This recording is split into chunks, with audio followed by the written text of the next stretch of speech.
Good morning. I'm Joel Migdal, and today we're going to talk about one of the most fascinating aspects of Israel's social life, and that is its economy. Let me start with an overview of the changes that Israel has undergone in the last 65 years, and then we'll talk about the individual periods and changes that it experienced. First of all, from the time that it was born as a state in 1948 until this moment, 2013, Israel has been transformed from a predominantly agricultural society in which agricultural production, farming were the most important aspects of the economy, to one of the most advanced high-tech economies in the world. At the same time, it's moved from a very poor society, overwhelmed with immigrants, particularly ones coming immediately after World War II in 1948 as refugees, and then those coming from the Arab countries in North Africa and the Middle East. These immigrants had limited economic skills in the 1950s. It was an economy that was struggling to make ends meet, and now it's one of the richer economies in the world. In fact, it is now 27th in the world in per capita income. That's about $32,000 a year per person in total income. If you compare the United States is 14th. And so Israel is not as rich as the United States, but it's about at an equal level with Spain, perhaps a drop behind Italy. In that time, in those 65 years of Israel's existence, it's moved from a socialist economy to a capitalist economy. We'll talk more about what that means. It moved from being a welfare state, one where the government had a very active role in people's day-to-day welfare, towards what's called privatization. We'll talk more about what that means. It's moved from a country with runaway inflation in the mid-1980s to one with a relatively well-governed economy now, only moderate inflation. And it moved from a country that was geared largely to produce for people in Israel itself, what's called the local market, to an economy that has increasingly engaged with the world economy. Exports are the lifeline now for Israel, and it is part of a global economy.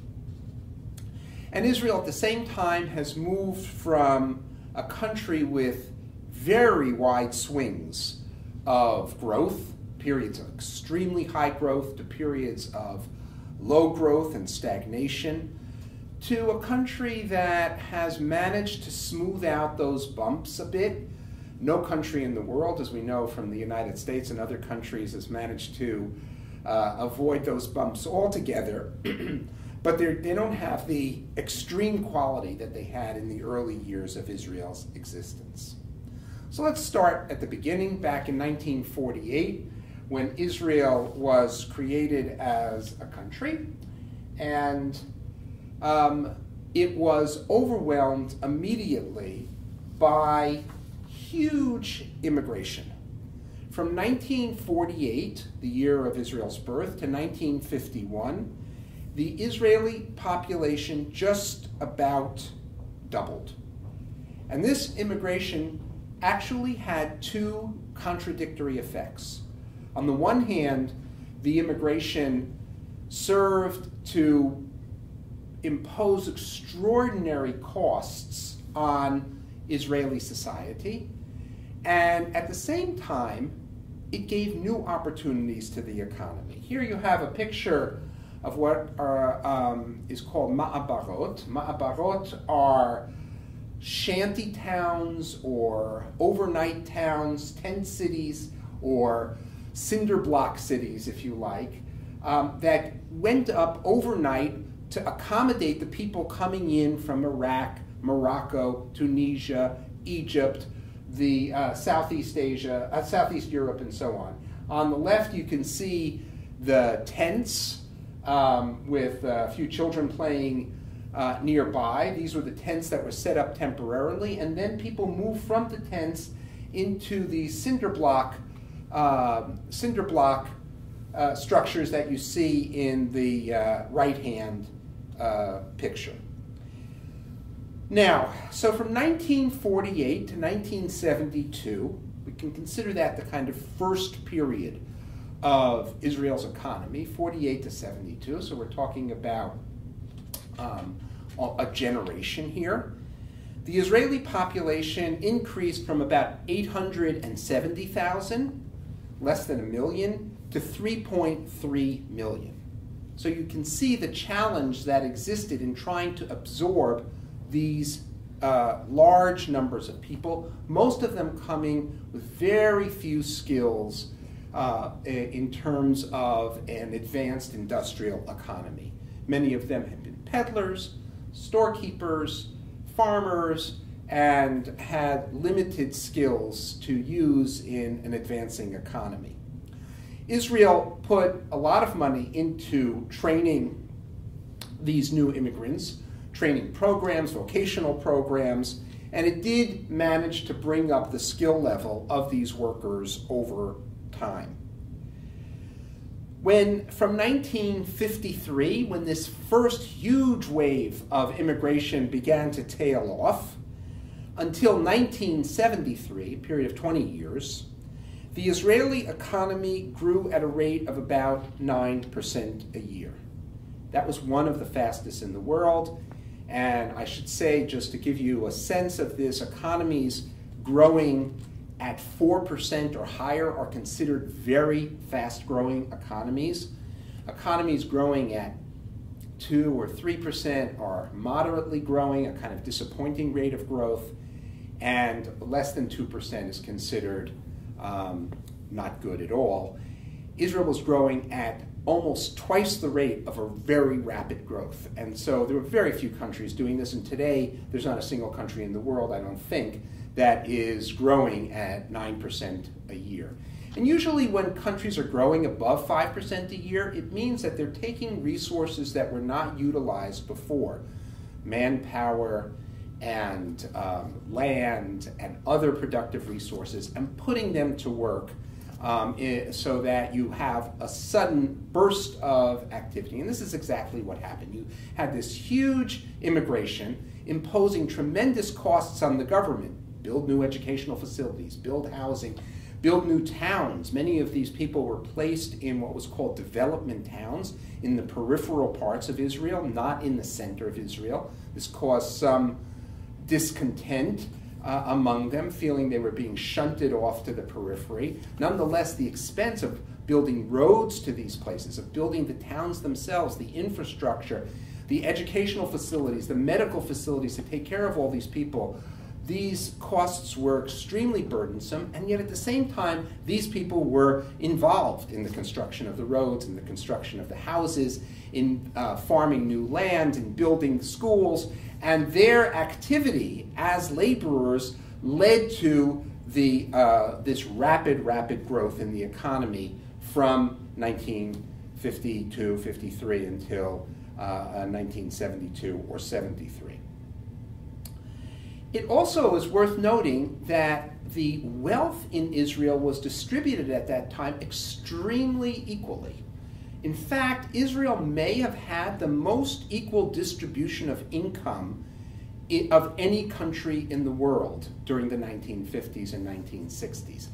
It didn't have tremendously rich people, and because there was a so-called welfare state where the government itself was taking responsibility to make sure people had food, shelter, labor, and other benefits, very few people fell into abject poverty. So you had a very, very equal society growing quickly, a tremendous sense of opportunity, optimism that pervaded this period in the 1950s and 1960s, even though these were very hard years, particularly for the immigrants coming in and living in those ma'abarot, it was no fun living in a tent, and it was certainly no fun living in a cinder block house until regular kinds of apartments were built.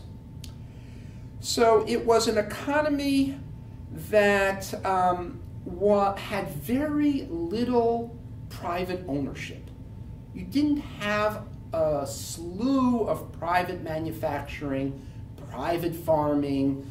The big enterprises in the country were public enterprises. They were owned by the government. The government had a very big direct and indirect hand in manufacturing, any manufacturing that was going on in the country.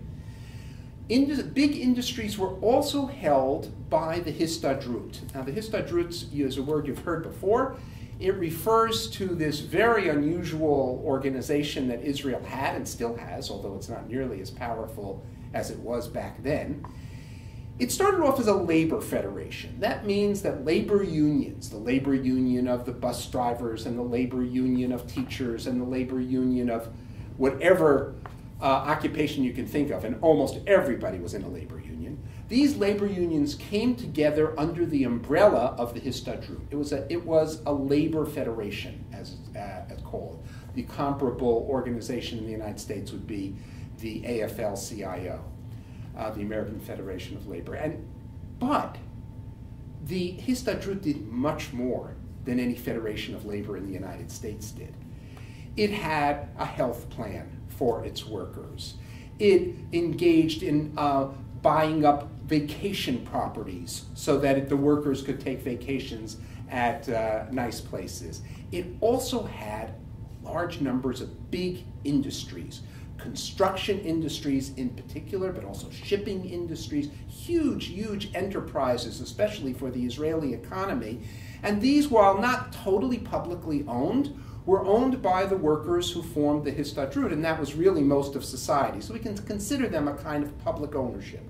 Private industries, where people bought stocks or where families owned businesses, were much less prevalent in the Israeli economy back in the 1950s and the 1960s. Also, farmland, some of it was privately held, but a lot of it was held by kibbutzim, the plural for kibbutz.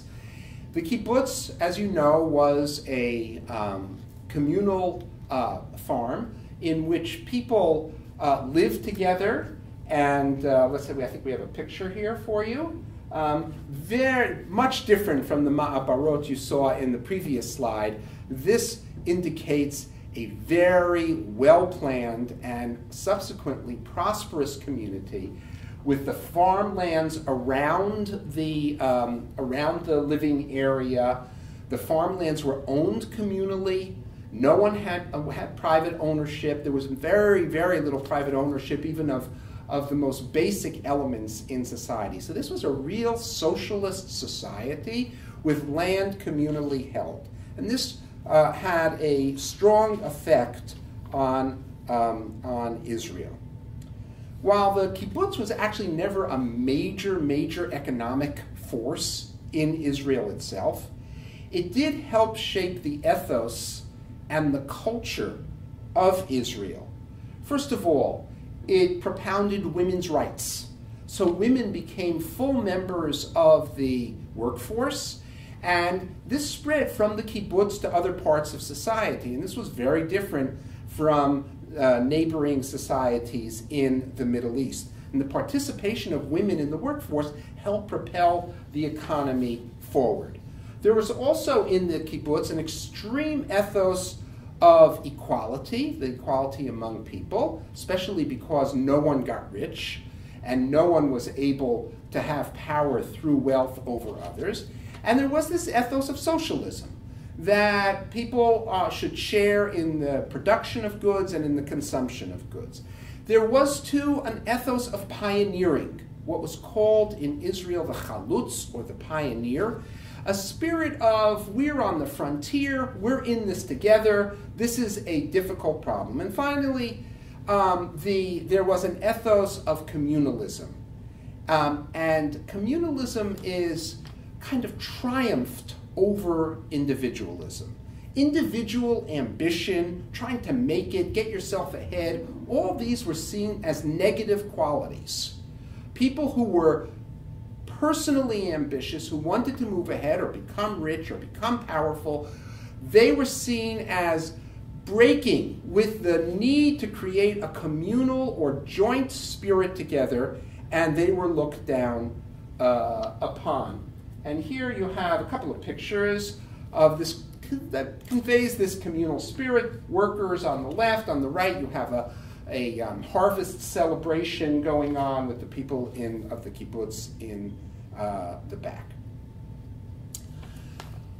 This period of high growth, socialism, communalism, immigration lasted until 1973. The last 6 years of this period were a period of hypergrowth, of extreme activity following the 1967 war. Now, we talked about the 1967 war and its importance in a number of realms, but one of the things it did was provoke a tremendous amount of economic activity in Israel. Once Israel took over the West Bank, the Gaza Strip, and the Sinai Desert and the Golan Heights, it began tremendous building projects. It built bases for its soldiers in these territories. It built roads to access the territories. And in Israel itself, a perennial shortage of day laborers was compensated by Palestinians coming from the territories, working in Israel, being the construction workers and the waiters and the busboys and migrant workers in agriculture. And so you had this tremendous burst of economic activity. It may have even been a kind of bubble, as economists talk about it. That is, some of it was generated by more enthusiasm than actual production. Nonetheless, high rates of growth, a tremendous sense of optimism about the future, a sense that Israel was going to be a leading economic force in the Middle East. All this came to a halt, a screeching halt, in 1973. 1973, as you know, was the year of the Yom Kippur War, the war in October of that year, and that war shattered many illusions and many activities in Israel. First of all, the war absorbed a tremendous amount of money. The war, some estimate, cost about 3/4 of a full year's income for the entire country of Israel. 3 years of the gross domestic product, the GDP. This is a tremendous amount, and it wasn't absorbed easily.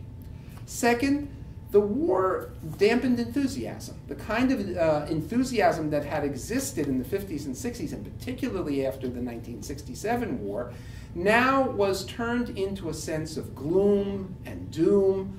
Israel had perhaps won the war militarily, but it had been surprised, badly battered, lost a large number of soldiers, spent a tremendous amount of money, and there was a sense of dejection in the country as a whole, and this initiated a long period of stagnation.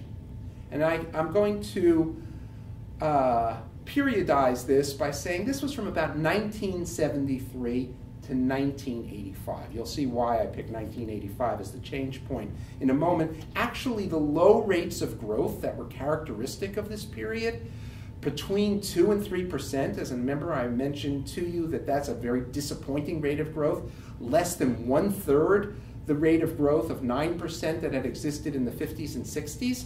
So this disappointing growth continued actually after 1985 into the 1990s. But 1985 becomes an important year. So I'm just going to make this period 1973 to 1985. So first of all, Israel was facing what many other countries in the world were facing. 1970s were a period of very low growth all over the world. And part of that came from the oil boycott by OPEC, the Organization of Petroleum Exporting Countries, in 1973 during the war. Saudi Arabia, other Arab countries, which were unhappy with the United States for supporting Israel in the 1973 war, instituted a boycott of the selling of oil and precipitated a rise in the price of oil. So the price of oil quadrupled in 1973-74, and it quadrupled again at the beginning of the Iran-Iraq War in 1980. So in 1980, the price of oil was about, in those dollars back then, $40 a barrel, which is much more in today's dollars, as compared to the beginning period right before the Yom Kippur War of about $3 a barrel. So you can see how the bills for countries that needed to import oil to run their cars, to run their industries, factories, ships, how the bills would pile up and led to an extraordinary debt for countries all over the world. In fact, this was called the Third World Debt Crisis. Israel was part of this debt crisis. It had no natural resources to speak of. It had no oil, certainly.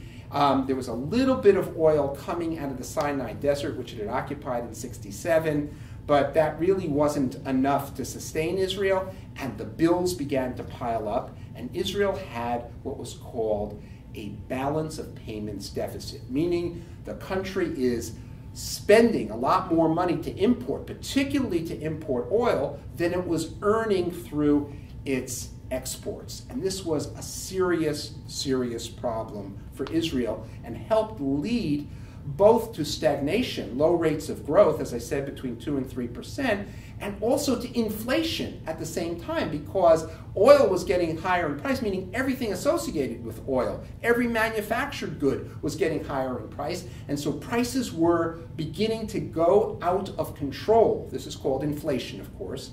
Inflation was beginning to become extremely rapid at the same time that there wasn't much economic activity going on, that people weren't getting new jobs, they weren't producing new industries. It was a period of stagnation and inflation, what economists gave the name in the 1970s, stagflation.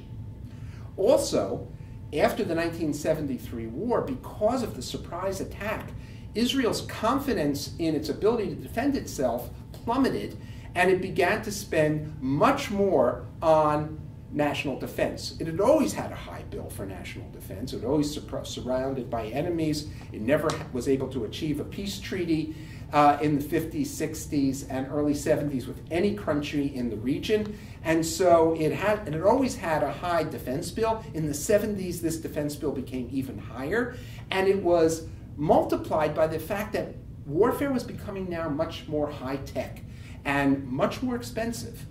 So this really led to further stagnation in the economy. So the inflation, I should also add, was compounded by a weaker government. After the '73 war, it was clear that the government no longer had the kind of confidence of the people that it had had before that time. And with the erosion of confidence in the government tried to please everyone. It tried to give roads to people who were settling on the West Bank, and it tried to give more welfare to people who were poor. It was trying to kind of win back the confidence of the people at the same time that its expenditures on defense were very high. And when that happens, economists call this the guns and butter effect. You can't have both guns, high expenditures on defense, and butter, high expenditures on private consumption. And that's exactly what the Israeli government did. And because the Israeli government was such a significant part of the economy, owning industries, very, very important in the economy, I'll come back to this in a few minutes, the effect of government spending was very high, and the inflation got out of control. In fact, by 1984, you had a period of what was called hyperinflation. And you can see from this graph that Israeli inflation had been actually fairly high in the early 1970s, but by the end of the 1970s, it begins to shoot up.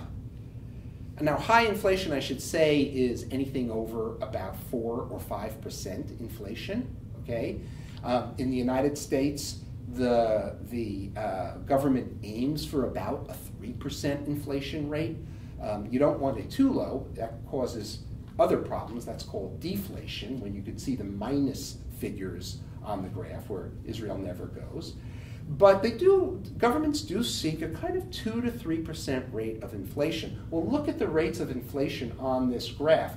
They go from around 2 or 3% at the beginning of the 1970s decade, all the way up to over 350%. And there were months in that year of 1984 where the yearly inflation rate reached 1,000%. Now, when you have an inflation rate that high, it throws the economy and people into turmoil.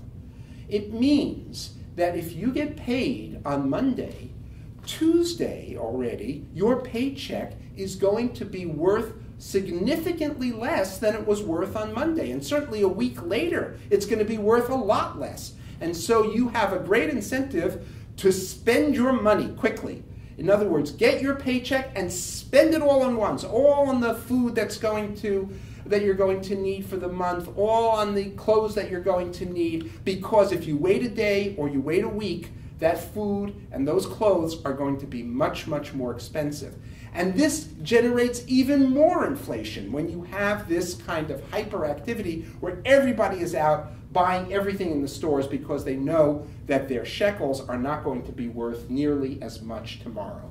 The economy was therefore stagnant in terms of growth, in terms of creating jobs, and at the same time was highly inflationary. We call this hyperinflation, which a few countries in the world have had, and Israel was a prime case of hyperinflation. This is the sign of an extremely, extremely weak economy.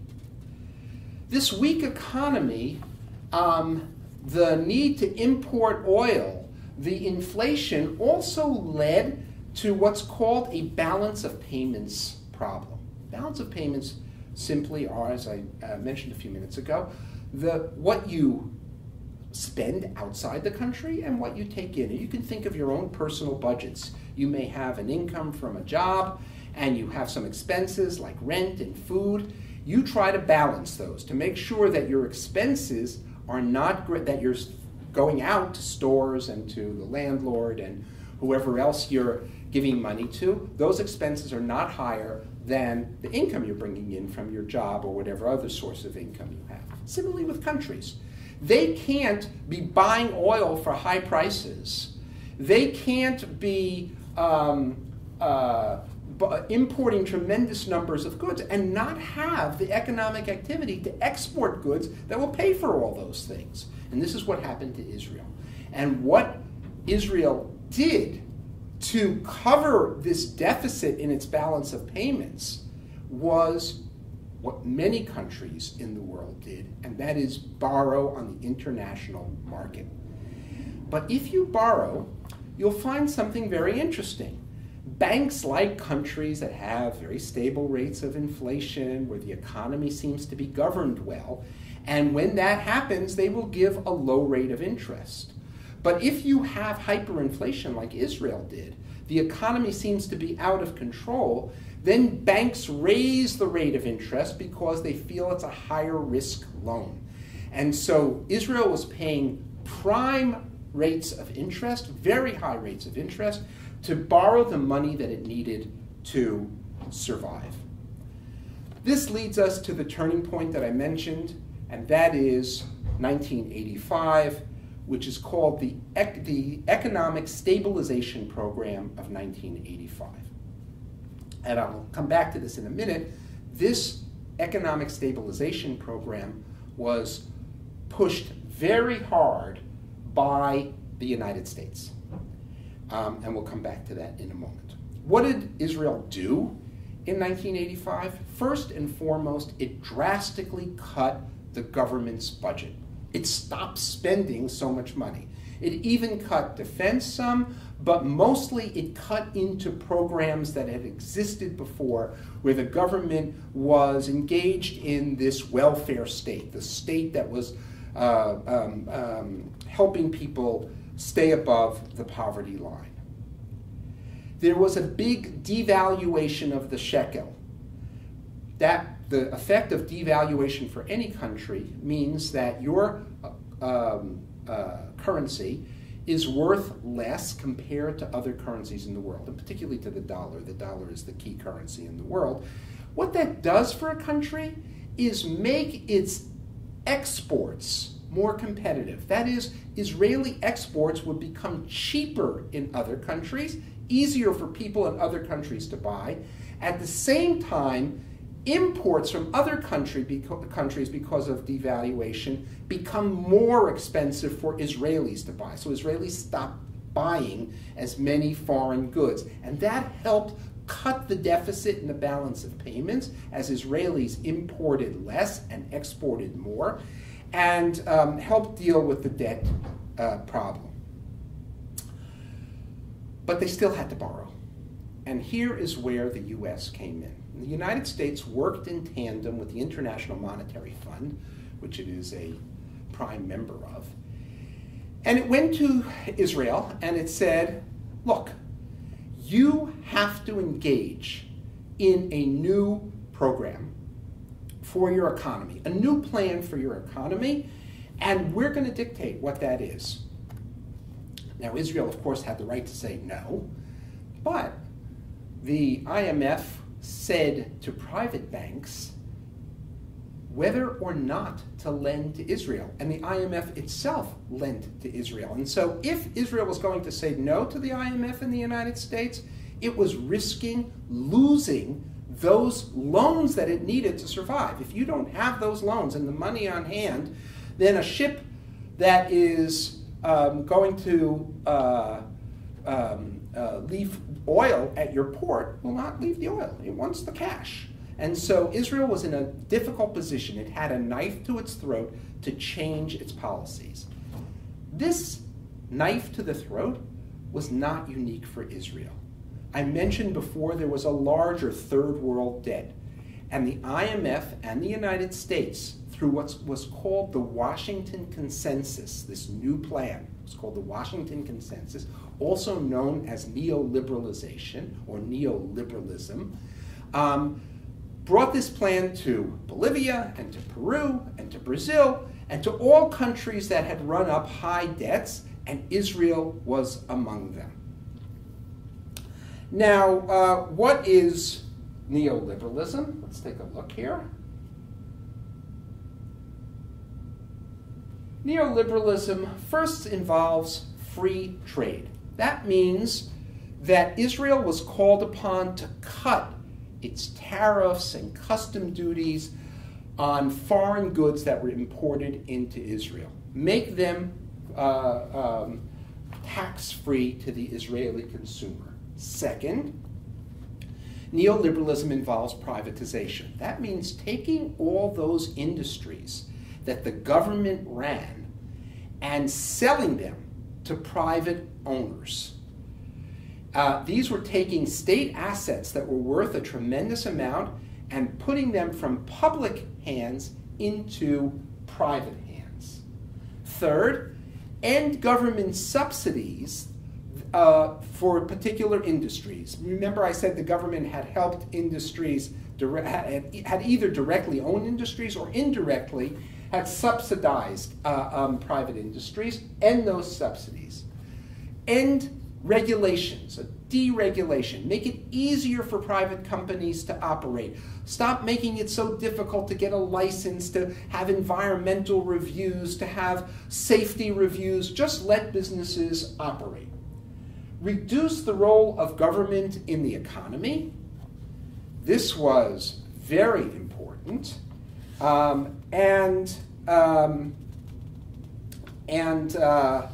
Also, finally, slim down the welfare state. So, what did this all lead to? It led to a different kind of economy and a different mindset. The mindset was now, it's not governments that solve people's problems, it's markets, private ownership that solves people's problems. And so the government, in fact, was quite different from what it was before. There was a significant reduction in the role of the government in the economy. Just to give you a sense of that, in 1970 or so, the economy of Israel was generated by 65% of the economy of Israel, the GDP of Israel, was generated by the government, directly or indirectly. Compare that to the United States, where about 20%, 21%, maybe a little higher in some years, of economic activity in the United States is generated by the government, by hiring professors like me or people to build roads or anything else. So you could see how extraordinarily high the government role in Israel had been in the economy, and now it was reduced substantially. Second, there was a move away from socialism. Remember, we had talked about how socialism, that is a kind of public ownership of goods, would create a particular culture. Now there was a move towards capitalism, a move towards individualism, where individual ambition and mobility were not looked down upon anymore. Now these were really becoming the prime desired traits in society. The kibbutz, which had been a trendsetter and a culture setter in society, now was marginalized, tremendously marginalized in Israeli society, and its impact on national culture fell to almost zero. Inflation was tamed. You could see by the previous slide here, I'll show it again, the previous slide, that the inflation rate went down drastically after the stabilization program and then hovered for the ensuing years up until this year at about 2%, a very, very satisfactory inflation rate.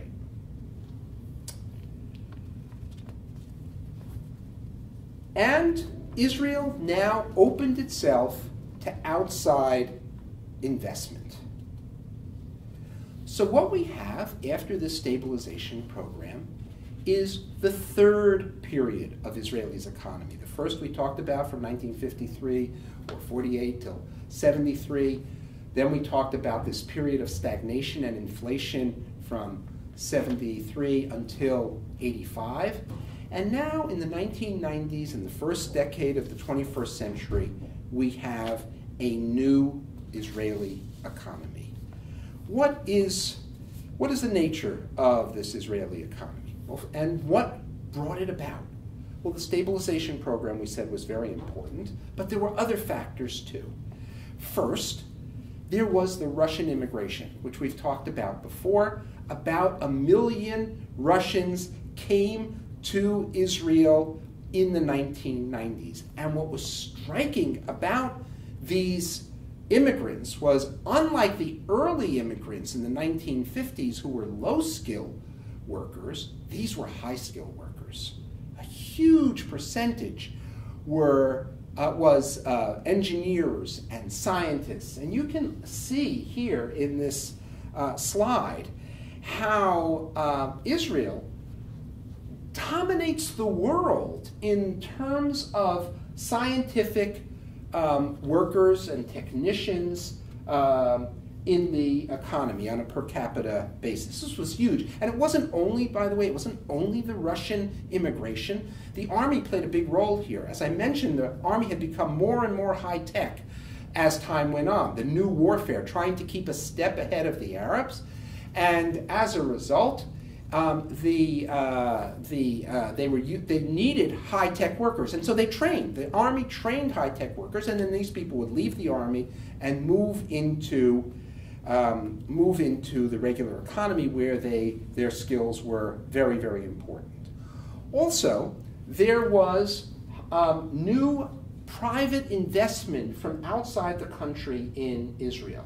Israel had always had capital from outside, largely through donations and bonds by the Jewish community of the world. Now, something else happened. Private businesses having nothing to do with the Jewish communities in America or other places now began to invest in Israel. And you can see in this slide how Israel promoted that kind of investment. Invest in Israel where breakthroughs happen. And if you look at the following slide, this is IPOs. These are where companies actually go onto the stock market in the United States and seek money through selling stock, become public companies. Well, you can see the two lines are the purple line, the one is the cumulative number of Israeli enterprises that had IPOs, and the bottom is the number per year. It's very high. Israel may be the highest in the world after the United States for IPOs for going public on the NASDAQ. And also, another factor leading to this the return to high growth in the new Israeli economy was a discovery of natural gas. Oh, here I should, before I say that, let me just say this slide over here is of Warren Buffett, probably America's most famous investor and one of the richest men in the world, who made his first foreign investment where? In Israel, a $5 billion investment in Israel. He saw it as a very, very attractive place to invest. Here's a map of the natural gas finds. Remember I said that Israel had no natural resources, it had no oil. All of a sudden, in the 2000s, huge gas fields were discovered. These have not yet been exploited, but they